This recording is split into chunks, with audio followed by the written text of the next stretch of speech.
Halo Pak Syarif, apa kabar? Halo. Selamat datang Pagi. di Halo Pagi. Indonesia. Selamat datang kembali. Terima kasih. Karena di sebelumnya kita ngomongin tentang taman bacaan, ya. taman bacaan. Sekarang kita berbicara tentang Hari Aksara Internasional. Kalau sebelum kita membicarakan tentang programnya Pak Syarif itu sendiri, bagaimana pandangan seorang Pak Syarifuddin Yunus tentang buta aksara di Indonesia saat ini? Ya, mungkin saya harus mengatakan bahwa kita harus ada sebuah keprihatinan ya. Betul. Di tengah-tengah era orang bilang digital, revolusi 4.0. 4.0. Kemudian di tengah-tengah kita, di samping kita, di dekat kita masih ada orang-orang yang sampai saat ini belum bisa menikmati kehebatan-kehebatan itu.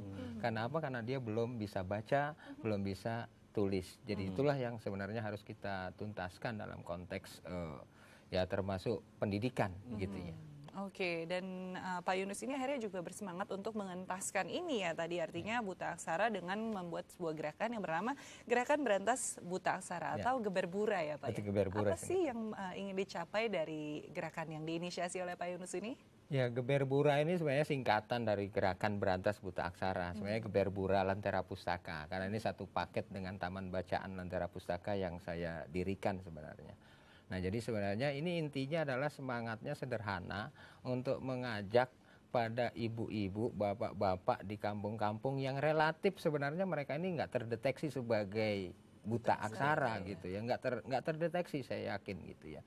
Nah, sehingga saya ingin memberdayakan mereka untuk bisa paling tidak supaya bisa nemenin anaknya kalau lagi punya PR, bisa ngobrol terhadap istilahnya keperluan-keperluan sekolah anak dan sebagainya. Nah, inilah yang sebenarnya saya bangun dari Geberbura ini di kaki Gunung Salak, Bogor. Tidak terdeteksi bahwa mereka buta aksara, tapi kalau kita boleh flashback sedikit, bagaimana kemudian apa respons dari perangkat desa yang ada di sana, pihak terkait, apakah sudah mengetahui bahwa di desa mereka masih ada loh warganya yang buta aksara seperti itu? Tidak harus dari tangan pribadi seorang Pak Syarifuddin. Kalau tahu pihak desa bahkan aparatur pemerintah saya yakin tahu. Ya, coba apa yang bisa diperbuat? Ini juga persoalan infrastruktur, persoalan SDM motivasi masyarakatnya sendiri, kesadarannya, belum juga sumber daya manusia yang mau ngajarin itu siapa dan sebagainya. Jadi ya saya kira ini makanya saya turun tangan untuk hal ini karena ini memang program belum 1 tahun, baru mau 1 tahun. Jadi ya saya langsung turun untuk bisa ikut memberdayakan mereka.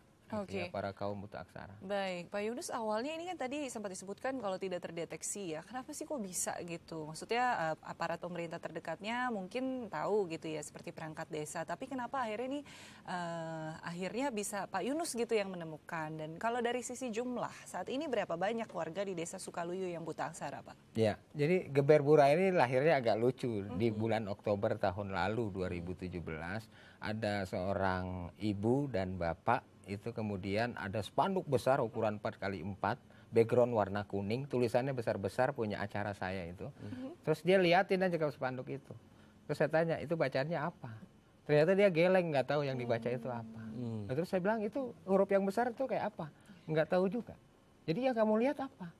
Warnanya katanya, kuning.